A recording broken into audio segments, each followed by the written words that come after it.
Hello everyone, my name is Mohit Pandey और मैं आज आपको एप्टीट्यूड का सबसे बेसिक टॉपिक नंबर्स पढ़ाऊंगा। नंबर्स इसलिए भी इम्पॉर्टेंट हो जाता है जो स्टूडेंट्स कॉम्पिटिटिव एग्जाम की प्रिपरेशन करना चाहते हैं या जो स्टूडेंट्स स्कूल में हैं, अगर उनके पास लैंग्वेज बेस्ड क्वेश्चंस आते हैं तो अगर हमें नंबर का आइडिया नहीं है, नंबर का नॉलेज नहीं है, so we can't tackle them, हम क्वेश्चंस को सॉल्व नहीं कर सकते हैं प्रॉपर तरीके से। इन एडिशन टू दैट मैं आपको इस वीडियो के बारे में ये बताना चाहता हूँ कि स्टार्टिंग के कुछ वीडियो में एप्टीट्यूड के बहुत ही बेसिक्स टॉपिक्स डालूंगा जिससे आपका एक प्रॉपर फाउंडेशन स्टार्ट हो जाए, आपका प्रॉपर बेस बन जाए। क्योंकि अगर आप एक कंपटीशन की तैयारी करना चाहते हैं तो आपका बेस होना सबसे ज़्यादा ज़रूरी है। इसलिए स्टार्टिंग के कुछ वीडियोस मैं उन स्टूडेंट्स को डेडिकेट करना चाहता हूं जो स्टूडेंट्स सोचते हैं कि मेरा बेसिक बहुत ही ज़्यादा वीक है और मैं एप्टीट्यूड की तैयारी करना चाहता हूं, मैं कंपटीशन एग्जाम की तैयारी करना चाहता हूं। सो बेसिकली ये उन्हीं स्टूडेंट्स के लिए। सो इस वीडियो को प्रॉपर तरीके से देखें और समझें और इसी तरीके के बहुत ही बेसिक्स चीज़ें, बहुत ही बेसिक्स टॉपिक्स मैं आगे भी लेकर आऊंगा जिससे आपका प्रॉपर बेस स्टार्ट हो जाए और फिर उसके बाद मैं आपके एप्टीट्यूड के मेन चैप्टर से स्टार्ट करूंगा। So let's just start. Numbers में पहला नंबर आता है नेचुरल नंबर। आपको पता है इसको हिंदी में बोलते हैं प्राकृतिक संख्या, जिसको हम n से डिनोट करते हैं। इस नंबर को मैं आपको नंबर लाइन में दिखाकर समझाऊंगा जिससे आपको प्रॉपर तरीके से अंडरस्टैंडिंग हो।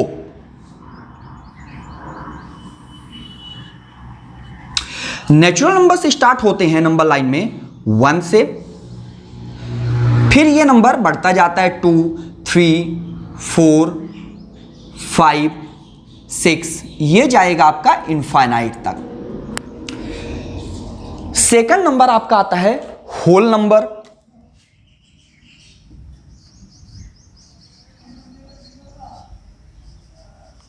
होल नंबर जिसको हम हिंदी में बोलते हैं पूर्ण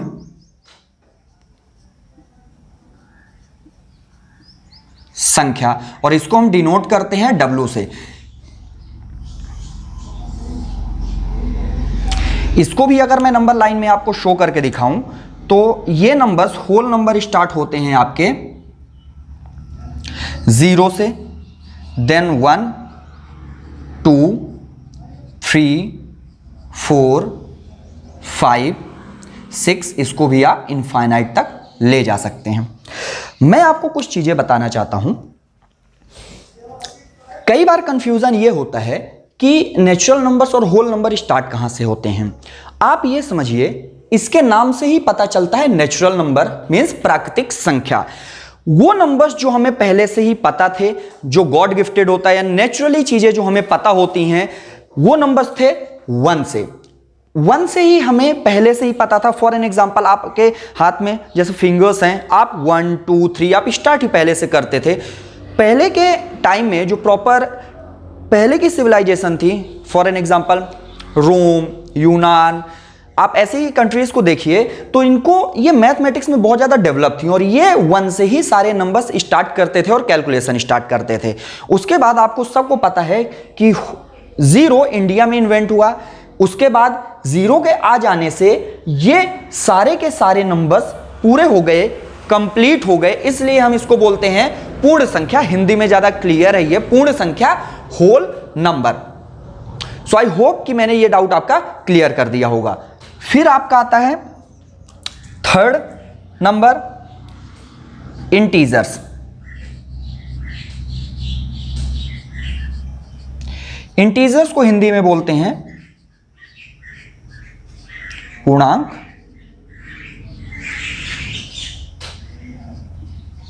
संख्या और इसको हम डिनोट करते हैं या कि I से डिनोट करते हैं, इधर Z से।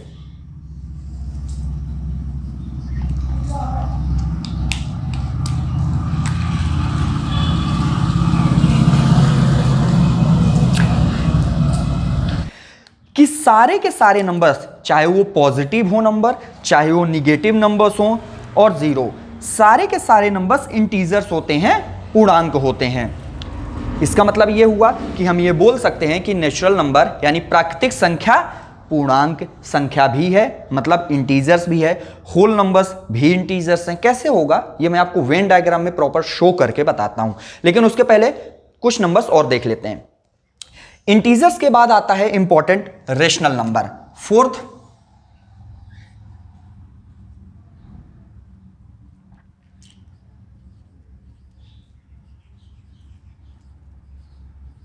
रेशनल नंबर को हिंदी में बोलते हैं परिमेय संख्या, और इसको डिनोट करते हैं क्यू से।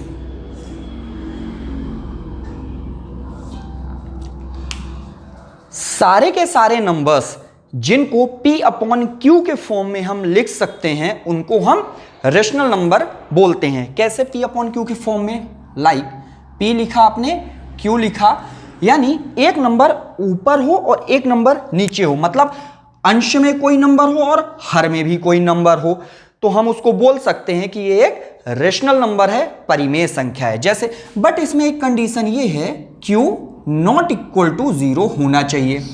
जैसे एग्जांपल लेते हैं, 1/2, 3/4 माइनस 4/5 माइनस 2/5, चाहे वो नंबर पॉजिटिव हो या निगेटिव, सारे के सारे नंबर्स रेशनल नंबर होते हैं अगर उनके अपॉन लिखा है उसके ऊपर भी एक नंबर लिख दें और एक नीचे नंबर भी लिख दें। अगर उसको ऐसे रिप्रेजेंट कर सकते हैं, दैट मीन्स ये रेशनल नंबर है। एक एग्जांपल आपको बता रहा हूं, फॉर एन एग्जांपल, जैसे यहां पास लिखा है 2।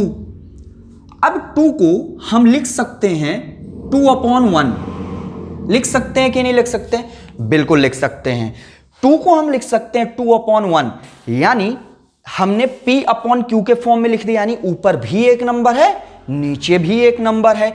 इसका मतलब यह हुआ कि यह भी एक रेशनल नंबर है, मतलब 2 भी रेशनल नंबर है। इसका मतलब यह हुआ सारे के सारे numbers, natural numbers, whole numbers और इंटीजर्स, सारे के सारे नंबर्स रेशनल नंबर होते हैं। फिर आते हैं हम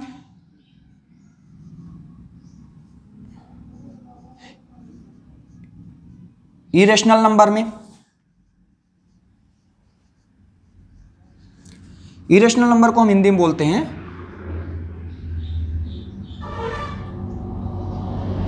अपरिमेय संख्या, और इसको डिनोट करते हैं P से।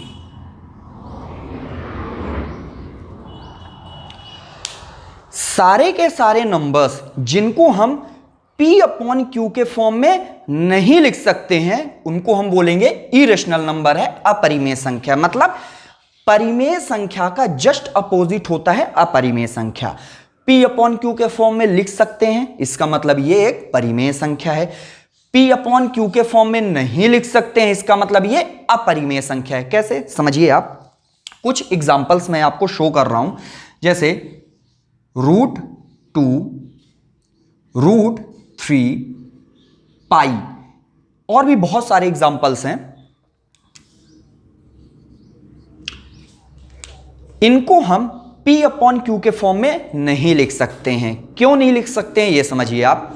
जैसे आप सभी को पता है पाई की वैल्यू होती है 3.14। अभी तक पाई की वैल्यू डेसिमल के बाद कितने नंबर्स हैं, कितने डिजिट आते हैं, पाई की वैल्यू में अभी तक पता नहीं लगाया जा सकता है। जब हमें पता ही नहीं है पाई के बाद, पाई में डेसिमल के बाद कितने डिजिट हैं, तो हम अपॉन में कुछ लिख नहीं पाएंगे। कैसे नहीं लिख पाएंगे ये समझिए आप। जैसे मैंने एक एग्जांपल लिखा 0.5। अब ये लिखा है, मैं इसको लिख सकता हूं 5 अपॉन, क्योंकि डेसिमल के बाद 1 डिजिट है, एक ही नंबर है, दशमलव के बाद सिर्फ एक नंबर है, तो मैं इसको क्या लिख सकता हूं 10। तो मैं कट करूंगा तो कितना आ जाएगा 5 × 5, 5 × 2 = 10। तो इसको मैं क्या लिख सकता हूं 1/2। अगर मैंने 1/2 के फॉर्म में लिख लिया है, दैट मीन्स हमने P अपॉन Q के फॉर्म में लिख लिया है, तो हम बोलेंगे ये एक रेशनल नंबर है। इसी तरीके से आप और समझिए, जैसे लिखा है 0.32, तो मैं लिख सकता हूं इसको 32 अपॉन डेसिमल के बाद दशमलव के बाद कितने अंक हैं, 1 2, तो दशमलव के बाद एक अंक था तो मैंने 10 लिखा, दशमलव के बाद 2 अंक होंगे तो मैंने कितना लिखूंगा, 100 लिखूंगा। मतलब एक लिखने के बाद उतने ही जीरोज लगा देते हैं हम। जैसे दशमलव के बाद एक अंक था, 1 0, दशमलव के बाद 2 अंक है, 2 0 हमने लगा लिया। इसकी भी हम कटिंग कर लेंगे, बट यहां बेसिक मतलब यह था कि आपने P/Q के फॉर्म में इसको लिख दिया है, बट इसको हम शो नहीं कर सकते। क्यों नहीं कर सकते, आप खुद बताइए। 3.14, मुझे एग्जैक्टली उसके बाद नहीं पता है कि नंबर क्या होगा, तो मैं इसको ऐसे नहीं लिख सकता हूं, 3.14 अपॉन 100 नहीं लिख सकता। रीजन ये है क्योंकि इसके बाद और भी सारे डिजिट्स हैं। ऑब्वियसली पाई की वैल्यू 22/7 भी होती है। आप बोलेंगे कि P/Q के फॉर्म में हम लिख सकते हैं, बट वो एक अप्रॉक्स वैल्यू है, एग्जैक्टली वैल्यू हम पता नहीं लगा पाते हैं उसको P/Q के फॉर्म में। नेक्स्ट नंबर है आपका 6, रियल नंबर। रियल नंबर्स को बोलते हैं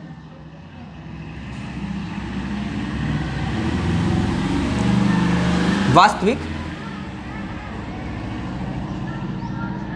संख्या, और इसको हम डिनोट करते हैं R से।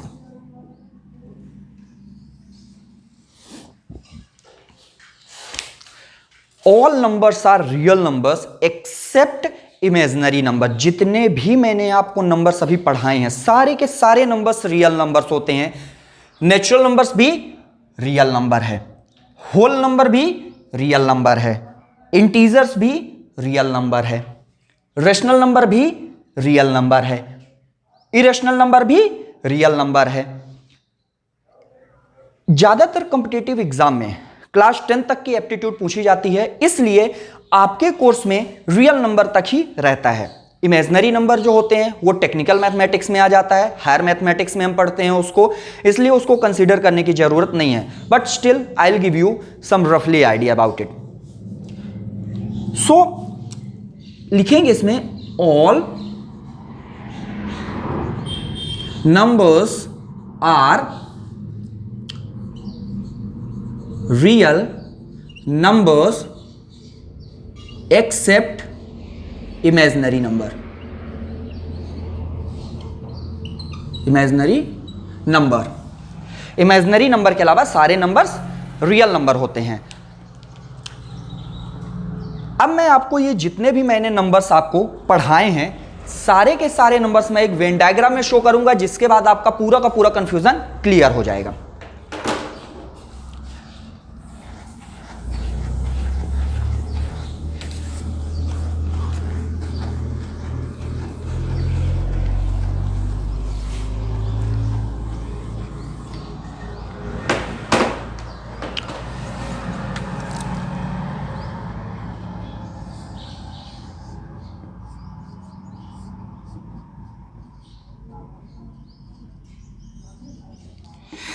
जैसा कि मैंने आपको बताया, नेचुरल नंबर को हम n से डिनोट करते हैं, तो मैंने इसलिए n लिखा है, जो कि 1 से स्टार्ट होता है, इनफाइनाइट तक जाता है।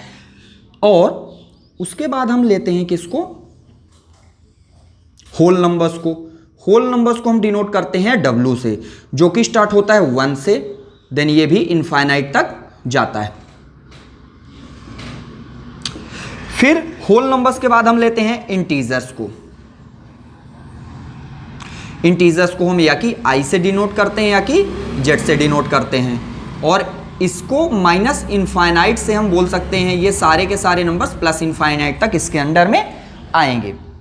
इसके बाद आता है रेशनल नंबर। रेशनल नंबर को हम डिनोट करते हैं q से, और सारे के सारे नंबर्स जिनको हम P/Q के फॉर्म में लिख दें, +5/2 या कि 2, सारे के सारे नंबर्स रियल नंबर होंगे, रेशनल नंबर होंगे। रेशनल नंबर के बाद एक कैटेगरी और आती है इरेशनल नंबर की। इरेशनल नंबर को हम डिनोट करते हैं P से, लाइक √2, √3, पाई की वैल्यू, आप एक्सेट्रा और भी ले सकते हैं। ये एक अलग कैटेगरी है। अब वेन डायग्राम बनाने का मोटिव ये था, आप ये समझिए क्वेश्चंस कैसे आते हैं। इसमें लिखा है, अगर आपसे पूछा जाए क्या सारे के सारे नेचुरल नंबर्स होल नंबर्स हैं, देखते हैं। नेचुरल नंबर्स स्टार्ट होते हैं 1 से लेकर इनफाइनाइट तक, प्राकृतिक संख्याएं स्टार्ट होती हैं 1 से लेकर इनफाइनाइट तक, होल नंबर्स स्टार्ट होते हैं 1 से लेकर इनफाइनाइट तक। सो क्या सारे के सारे नेचुरल नंबर्स होल नंबर्स के अंदर नहीं आ रहे हैं? बिल्कुल आ रहे हैं। तो हम बोल सकते हैं कि सारे के सारे नेचुरल नंबर्स होल नंबर्स हैं। बट इस क्वेश्चन को अगर जस्ट रिवर्स कर दिया जाए, क्या सारे के सारे होल नंबर्स नेचुरल नंबर्स हैं? आप खुद आंसर करिए। नो, बिल्कुल नहीं, क्योंकि जीरो आप देखिए नेचुरल नंबर्स में नहीं आता है, इसलिए सारे के सारे होल नंबर्स नेचुरल नंबर्स नहीं होते हैं। इसी तरीके से सारे के सारे नेचुरल नंबर्स भी और होल नंबर्स भी इंटीजर्स होते हैं, बट सारे इंटीजर्स होल नंबर्स भी नहीं होते, ना ही नेचुरल नंबर्स होते हैं। इसी तरीके से नेचुरल नंबर्स, होल नंबर्स और इंटीजर्स भी रेशनल नंबर होते हैं, बट इनका आपस में इससे कोई रिलेशन नहीं है। बट एक रिलेशन ये बोल सकते हैं कि सारे, चाहे वो नेचुरल नंबर्स हो, चाहे वो होल नंबर हो, चाहे वो इंटीजर्स हो, चाहे वो रेशनल नंबर हो, चाहे इरेशनल नंबर हो, सारे के सारे नंबर्स ये रियल नंबर्स होते हैं, जिसको हम आर से डिनोट करते हैं। सो आई होप इस ग्राफ के बाद आपके पूरे कॉन्सेप्ट्स क्लियर हो गए होंगे। इसके बाद कुछ बेसिक्स और हैं नंबर्स, मैं उनको इंक्लूड करना चाहूंगा थोड़ा सा।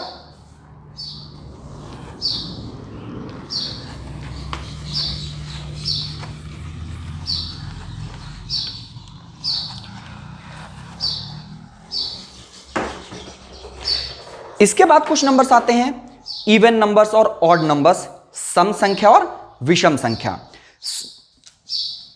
ये इस कैटेगरी में नहीं आएंगे, ये अलग से कुछ नंबर्स हैं, तो मैं इनको लिख रहा हूं इवन नंबर, हिंदी में बोलेंगे इसको सम संख्या। बहुत सारी बुक्स आप देखेंगे उसमें लिखा होगा, अगर आप 0, 2, 4, 6, 8 लिखा हो वो इवन नंबर्स होते हैं। मैं बोल रहा हूं आपको ये भी याद करने की जरूरत नहीं है। सिंपल सा आप सिर्फ एक नंबर से ये पता लगा सकते हैं कि वो एक सम संख्या है या कि विषम संख्या है। अगर कोई संख्या, किसी भी संख्या का लास्ट नंबर 2 से विभाजित होता है, 2 से डिवाइड है, इसका मतलब वो सम संख्या है। अगर किसी संख्या का लास्ट डिजिट 2 से विभाजित नहीं होता है, इसका मतलब वो ऑड नंबर है, विषम संख्या है। लेट्स सी एग्जांपल, जैसे मैंने एक क्वेश्चन लिखा 2, 8, 9, 4। आप इसका लास्ट डिजिट देखिए, लास्ट डिजिट मतलब लास्ट नंबर देखिए आप इसका, सिर्फ आप ये नंबर देखिए और ये बताइए कि क्या ये नंबर 2 से विभाजित होगा, 2 से विभाजित होगा? बिल्कुल होगा 2 से विभाजित, इसका मतलब ये एक सम संख्या है। फिर मैं एक और एग्जांपल लेता हूं,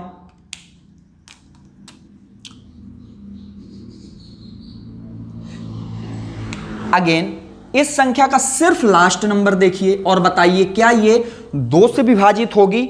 बिल्कुल होगी। अगर 0 को विभाजित करते हैं किसी नंबर से, वो बिल्कुल विभाजित हो जाता है, आंसर हमेशा 0 आएगा। तो ये भी एक सम संख्या है। हाँ, एक कंडीशन ये है, कभी भी ऐसा 2/0 नहीं होना चाहिए, ये नहीं होना चाहिए, क्योंकि ये आंसर में इनफाइनाइट हो जाता है, इन्फिनिटी हो जाता है, और ये कोई एक नंबर नहीं है, ये कॉन्सेप्ट होता है एक, जिसको इंट्रोड्यूस किया गया है। लेकिन 0/2 अगर आप लिखेंगे बिल्कुल एप्लीकेबल है, इसका आंसर क्या होगा? 0 होगा। कभी भी न्यूमरेटर में हमेशा 0 हो सकता है, बट ये डिनोमिनेटर में नहीं हो सकता। सो एक एग्जांपल और लेते हैं, 3, 4, 2, 1, 3। अब इसका आखिरी नंबर देखिए आप, और क्या ये 2 से विभाजित होगा? नहीं, ये संख्या 2 से विभाजित नहीं होगी, इसका मतलब ये एक सम संख्या नहीं है। अब लेते हैं कुछ ऑड नंबर्स के एग्जांपल्स।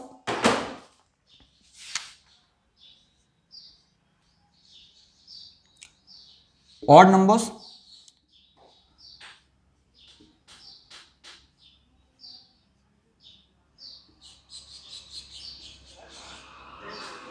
विषम संख्या,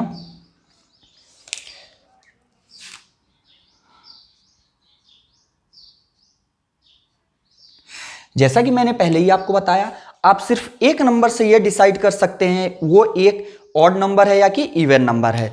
सो मैंने बताया 2 से देखिए डिवाइड करके, अगर किसी नंबर का आखिरी डिजिट 2 से डिवाइड हो जाता है वो सम संख्या है। अगर किसी भी नंबर का आखिरी डिजिट 2 से डिवाइड नहीं होता है, इसका मतलब वो विषम संख्या है, ऑड है। जैसे देखिए ये संख्या 1 2 से डिवाइड नहीं होगी, इसका मतलब ये विषम संख्या है। यस, विषम है ये।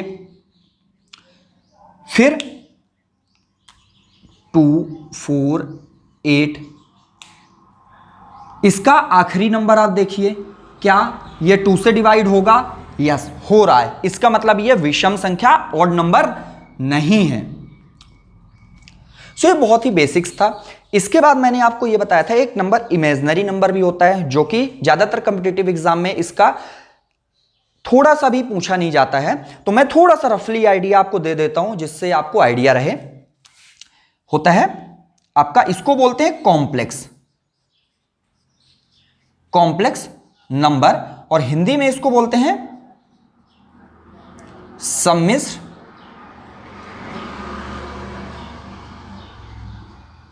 संख्या। जैसे कोई नंबर है 3 + 4i, सो यहां पास जो 3 आया है ये एक रियल नंबर है, आप सभी को पता है ये एक रियल नंबर है। 4 भी एक रियल नंबर है। But when we talk about i एक रियल नंबर नहीं है, इमेजिनरी नंबर है, इमेजिनरी नंबर है। और इसी कारण इसको बोलते हैं कॉम्प्लेक्स नंबर। इसको रियल नंबर की कैटेगरी में हम नहीं लेते हैं। और इसका एक प्रॉपर स्ट्रक्चर होता है a + bi। अब ये इमेजिनरी नंबर होता क्यों है ये समझिए। आप सभी को पता है कि अंडर रूट के अंदर कभी भी कोई नंबर निगेटिव नहीं हो सकता है, लेकिन इसमें यही एक कंडीशन ऐसी रहती है जिसके कारण हमें इसको इमेजिनरी बोलना पड़ता है। जैसे इसमें -1 आ जाता है, रूट -1, और रूट -1 कभी पॉसिबल नहीं है, कभी भी निगेटिव नंबर नहीं हो सकता है रूट के अंदर, इसलिए हम इसको बोलते हैं आयोटा, और इसीलिए इसको यहां पास लिखा जाता है। सो ये कॉम्प्लेक्स नंबर था। आपको इसमें बहुत ज्यादा लोड लेने की जरूरत नहीं है। आपको real number plus even and odd number जानिए। इसके बाद आता है कुछ नंबर्स, प्राइम नंबर हो गया, कॉम्प्लेक्स प्राइम नंबर के बाद हो गया को प्राइम के बाद हो गया कंपोजिट नंबर्स। कुछ ऐसे नंबर्स हैं जो कॉम्पिटिटिव एग्जाम में बहुत ही ज्यादा इंपॉर्टेंट होता है और बेसिक भी होता है वो। सो नेक्स्ट वीडियो में मैं आपको वही सारे नंबर्स लेकर आऊंगा। So thank you watching for this video. हम मिलेंगे नेक्स्ट वीडियो।